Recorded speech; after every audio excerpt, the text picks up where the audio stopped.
이 우파 진영의 여론조사 전문 분석을 전문적으로 하시는 분이 우파 진영에 거의 없습니다.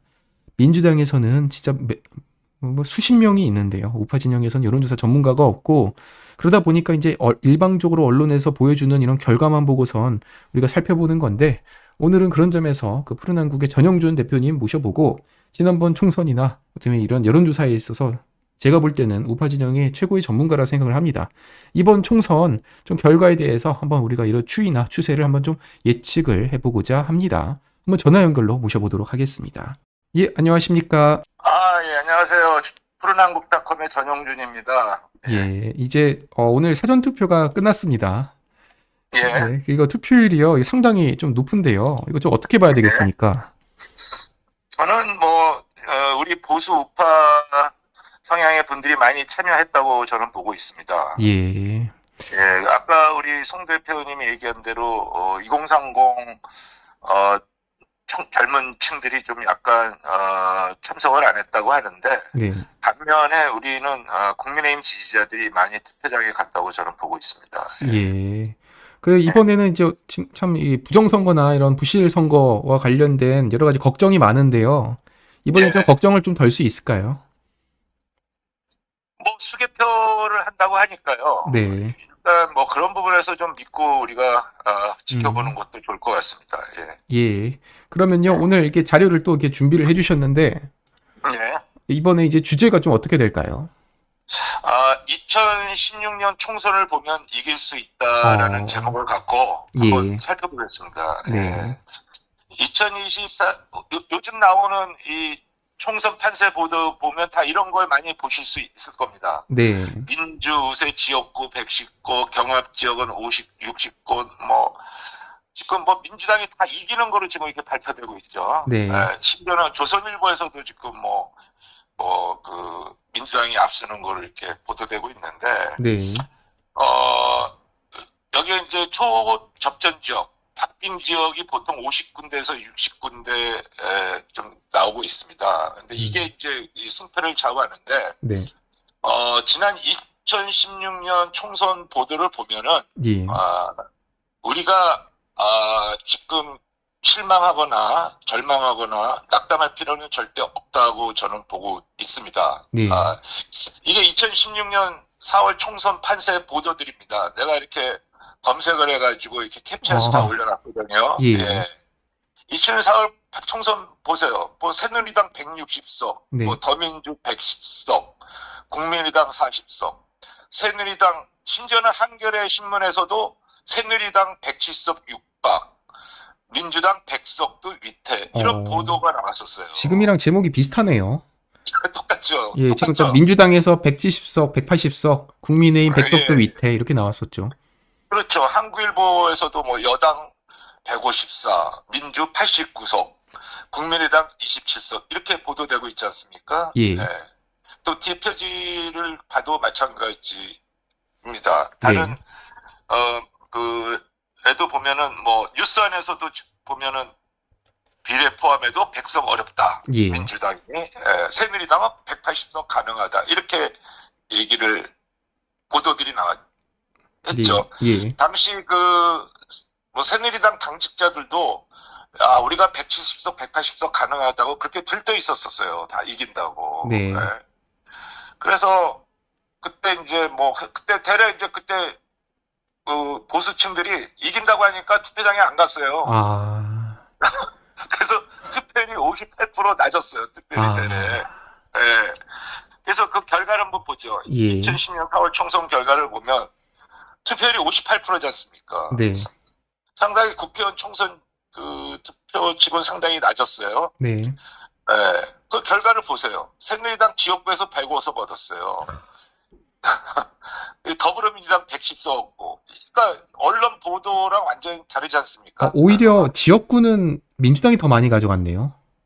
그렇죠. 예. 예, 그래서 비례대표에서 우리가 더 갖고 오는 바람에 네, 결국은 한 석 차이로 우리가 국회의장을 뺏겼죠. 네, 그러니까 국회의장 뺏기니까 결국 탄핵하는 데 있어서 많이 또 그쪽에서 민주당 애들이 민주당 출신 그 국회의장이 사회를 보면서 약간 좀 편향적으로 많이 봤지 않습니까? 네. 아, 정세균 국회의장이. 네. 다 이런 결과 때문에 우리가 국회의장직을 그때 뺏긴 겁니다. 이게 한사, 결과적인데, 참, 그때 네. 만약에 좀, 이런 언론 보도에서 너무 이렇게 허황되게 나오지 않고 조금 더 지지층이 모였다면, 그러면 우리가 일석을 그렇죠. 가져갈 수 있었고, 그러면 또 탄핵도 막을 수 있었던 거네요. 그렇죠. 예. 이제 이런 결과가 나온 건 두 가지 측면이라고 보는데요. 네. 첫째는 그 당시에 그 유승민 공천 파동 때문에 거기에 실망한 사람들이 투표장에 안 간 사람도 있고, 언론에 나오는 게 뭐 우리가 압도적으로 이긴다 그러니까 뭐 투표장에 안 가도 우리가 이길 수 있어 하는 그 좀 무관심한 보수층들이 또 투표장에 안 갔다고 봅니다. 네. 그래서 뭐 투표율이 58%, 이 총선 치고는 상당히 낮았죠. 네. 그래서 이 보도만 갖고는 절대로 우리가 믿으면 안 된다. 예. 절대로 믿으면 안 된다. 그래서 그 개표를 완료해야 알 수 있다. 이렇게 저는 보고 있습니다. 네. 예. 여기 그 총선 결과를 다시 한번 볼까요? 네. 총선 결과 화면을 한번 볼까요? 예. 여기에 보면은 무소속이 11석입니다. 예. 총선 결과면 여기 무소속 11석이 나오죠? 예. 근데 그 11석 중에서 8석이 이 친여성이었습니다. 보수 성향의 후보였습니다. 네. 그러면 만약에 그 8석을 우리가 합했다면 105에다 8석을 합쳐서 113석이 되는 거겠죠. 그죠? 그러네요. 예. 예. 그래서 총 의석수가 우리가 130석이 넘을 수가 있었는데, 네. 무소속 관리를 그때 못 해가지고 우리가 좀 많이 지역에서 생각보다 많이 뺏겼다 이렇게 생각을 하고요. 그래서 이제 개표를 해야 알 수 있다고 생각이 듭니다. 근데 선거 후에 그때 한국갤럽에서 그때 총선 직전에 어떤 그 상황을 발표를 했는데, 예. 투표일 직전에 그러니까 투표일이 4월 15일이었는데 11일, 12일 양일 사이에 더불어민주당 지지율이 평균 23%에서 33%로 10%가 급등했다고 분석을 했어요. 예. 그러니까 우리도 지금 상황에서 보면은 그걸 반대로 생각하면 우리도 지금 한 3, 4일 전에 예. 투표 3, 4일 전에 예. 네, 아마 오늘 정도서부터 아마 지지율이 좀 올라가고 있을 거라고 저는 보고 있습니다. 지금서부터. 네. 예, 그래서 주말을 기점으로 보수가 결정하고 있다고 보고 있고, 예. 결국 투표일 당일날 국민의힘 지지율 상승이 이루어질 것이다 보고 있습니다. 지금 왜 예. 그러냐면 대구 지역이 상당히 좀 사전 투표율이 낮지 예, 않습니까? 굉장히 낮습니다. 예. 네, 낮죠. 그리고 영남권이 좀 전체적으로 조금 평균 투표율이 낮아요. 네. 경남도 30점 몇 프로고 부산도 30점 몇 프로로 제가 알고 있는데, 네. 이제 이게 이제 당일 투표율에서 싹 올라가준다면 우리가 접전 지역에서 거의 한 3분의 1은 우리가 이길 수 있다 이렇게 저는 보고 있습니다. 참. 지금 많은 분들께서 이제 깜깜이 이제 투표 이제 접하면서 이제 이 상황 속에서 이제 막 올라가는 것 같긴 한데 이제 그건 이제 어떻게 보면 심적인 거고 근거가 없었거든요. 그렇죠. 예. 그런데 딱 2016년에 똑같은 케이스가 있었네요. 물론 이제 민주당이지만. 네, 그렇죠. 근데 그래서 지금 민주당에서 자신 있게 얘기를 못하는 이유가 예. 그렇습니다. 민주당에서 우리가 몇 석 얻을 거다. 네. 오늘 중앙일보 인터넷판 들어가셔 보면요, 판세 분석이 조금 달라졌습니다. 판세 분석이 어떻게 달라졌냐면 예. 민주당은 110에서 165, 네. 국민의힘은 90에서 145, 네. 145라는 숫자가 나오기 시작했어요. 중앙일보 인터넷판 들어가 보시면 오늘 저녁에 네. 그 분위기가 조금 미묘하게 지금 바뀌고 있습니다. 네. 예. 그러면 그걸 참고해 주시고. 네. 예. 그리고 이제 우리가 이길 수 있다고 생각해 볼 수 있는 게, 네. 지금 지역 선거구가 254군 되지 않습니까? 예. 근데 거기서 지금 새로운 미래, 세종갑의 새로운 미래, 부산 연재 진보당, 경북 경산 무소속 이 세 군데를 제하면 251개가 되죠. 예. 그럼 251개에서 지금 국민의힘과 더불어민주당이 치열한 경쟁을 벌이고 있는데, 네. 우리가 국회의장을 맡으려면 지역에서 126석을 차지해야 되거든요. 26석. 예, 126석. 예, 근데 지금 국민의힘이 약 87석에서 자신 있게 우세를 보이고 있고 박빙 우세가 13군데 정도 되거든요. 네, 그러면 요거 합치면 100석 정도 됩니다. 네, 그러면 우리가 접전 지역에서 우리가 26석을 가져오면 우리가 다수당이 되는 거죠. 네, 그죠?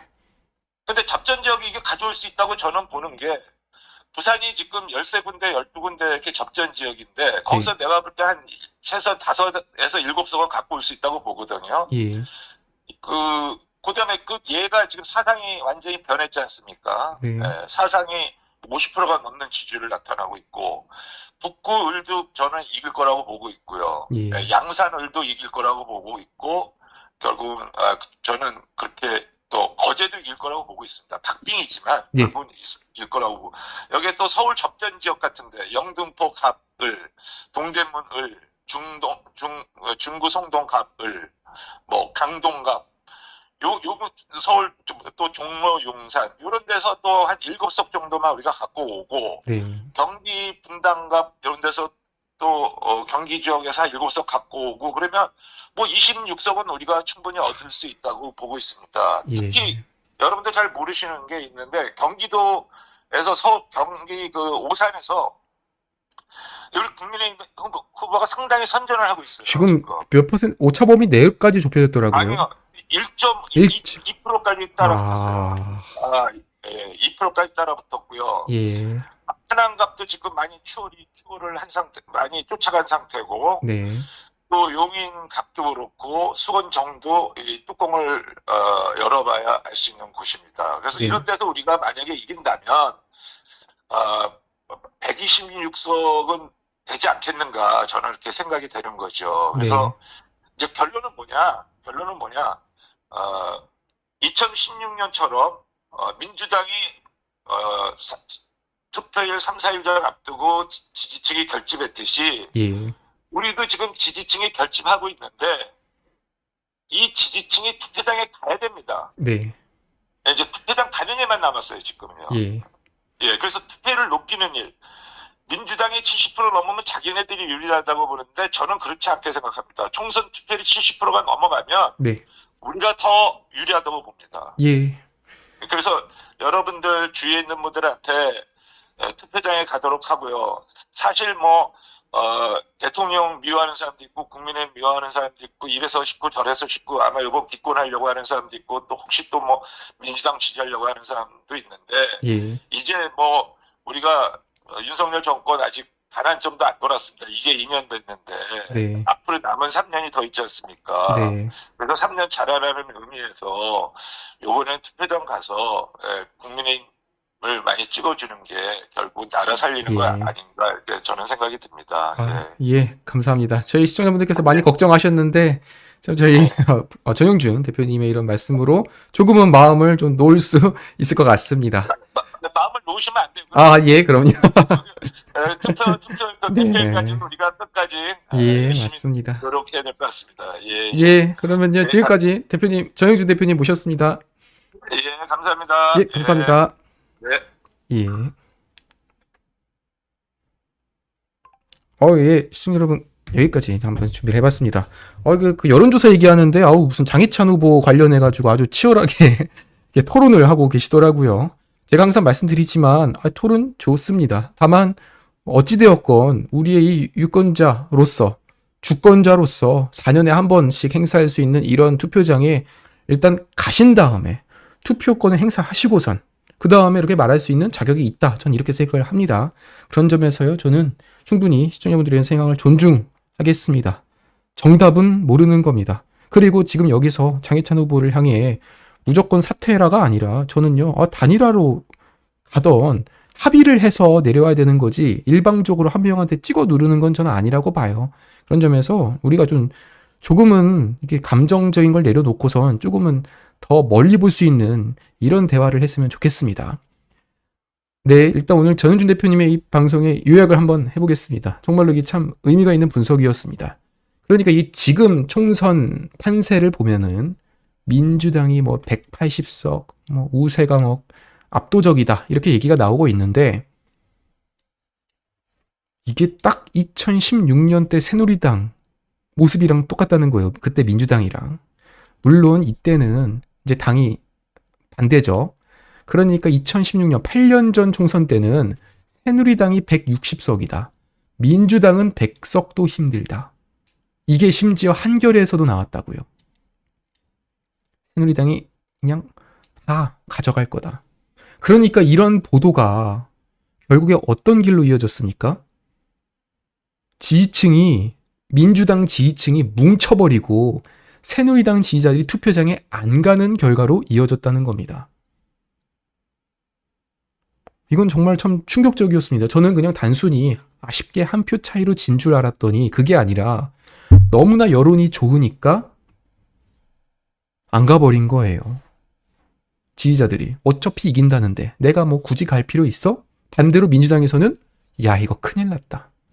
가자 해서 나온 결과가 어떻다고요? 새누리당 122, 민주당 123. 딱 한 석 차이로 민주당이 제1당이 돼서 국회의장을 가져갔고 그럼 국회의장이 어떻게 보면 이 의회의 수장으로서 모든 걸 이제 다 주도하면서 탄핵 정국으로 이어졌다는 겁니다. 그럼 반대로 만약에 이 새누리당 지지자들이 조금 더 방심하지 않고 모였더라면 그러면 뺏기지 않았을 수도 있고 그럼 국회의장 우리가 갖고 있으면은 탄핵도 가지 않았을 거라는 거죠. 또한 이제 두 번째 재밌는 포인트는 무소속이 11석인데 이 중에 상당수가 저 때문에 새누리당 보수 성향이었다는 겁니다. 그럼 만에 하나 이 당시에 공천을 조금은 더 잘했으면 그러니까 무소속으로 이탈하지 않고 새누리당에서 이 무소속을 어떻게 보면 나가지 않고 새누리당으로 내보내서 당선을 시켰더라면 그러면은 애초에 또 1당을 뺏기지 않았겠죠. 그런 점에서 오늘의 이 전영준 대표님의 교훈은 지지자들이 너무 여론 좋다고 방심했다가는 오히려 완패할 수 있다. 반대로 이게 좀 불리하다는 이런 뉴스들이 오히려 지지자들을 결집시키는 이런 길로 갈 수 있다. 이런 한 가지 포인트가 있고 두 번째로는 공천을 잘못해서 무소속으로 당선이 돼버리면은 이게 그 국회의장을 빼앗기는 길로 또 이어질 수 있다. 그렇게 했으면 제대로 공천만 했더라면 그러면 아마 그 박근혜 대통령 탄핵을 우리가 보지 않았을 수도 있고 그랬으면 또 다른 조금은 덜 이렇게 정쟁으로 빠져든 좀 정치권을 보지 않았을까 생각이 듭니다. 그런데요, 저는 오히려 지금 이 이재명이나 민주당에서 나오는 저 탄핵 발언이 저는 크나큰 실책이라고 생각을 합니다. 원래 민주당에서 탄핵이라는 얘기를 한 작년까지는 입 밖으로 잘 대놓고 내보내진 않았습니다. 그런데 조국이라는 사람이 2심에서 실형을 받고 창당을 한 다음에 대놓고 윤석열 탄핵을 구호로 외쳐서 지금 지지율이 30%가 나와버렸죠. 그러니까 민주당에서도 원래는 대놓고 안 했는데 조국이 먼저 터뜨려서 모든 지지율을 끌어당기니까 이재명도 뒤늦게서야 민주당도 뒤늦게서야 우리도 대통령 탄핵할 거야 라고 동참을 하기 시작을 했습니다. 그러니까 저 민주당이 그동안에는 이 중도 무당층을 꽉 끌어안고 있다가 조국 때문에 그 수레를 다 풀어버린 거죠. 잠금세를 풀어버린 거고 그러니까 그 중도층과 무당층이 지금 17%가 붕 떠 있다가 이러한 김준혁에 대해서 알기 시작하면서 그러면서 이제는 완패하는 길로 가고 있다. 참으로 이게 참 정치라는 게 재밌습니다. 정치라는 게 재밌습니다. 우리가 이게 상식적으로 막 이렇게 뭐 분석을 하면서 결과를 예측을 하지만 정작 오늘 이런 여론조사 분석을 통해서 본 결과 반대로 간다는 거예요. 유리하면 지고 반대로 불리한 상황에서 이기는 길로 간다. 이러한 오늘 이런 여론조사 분석을 통해서 이번 총선 제가 말씀드립니다. 국민의힘이 뭉치고 지지자들이 뭉치고 반대로 민주당이 분열되면 이긴다는 겁니다.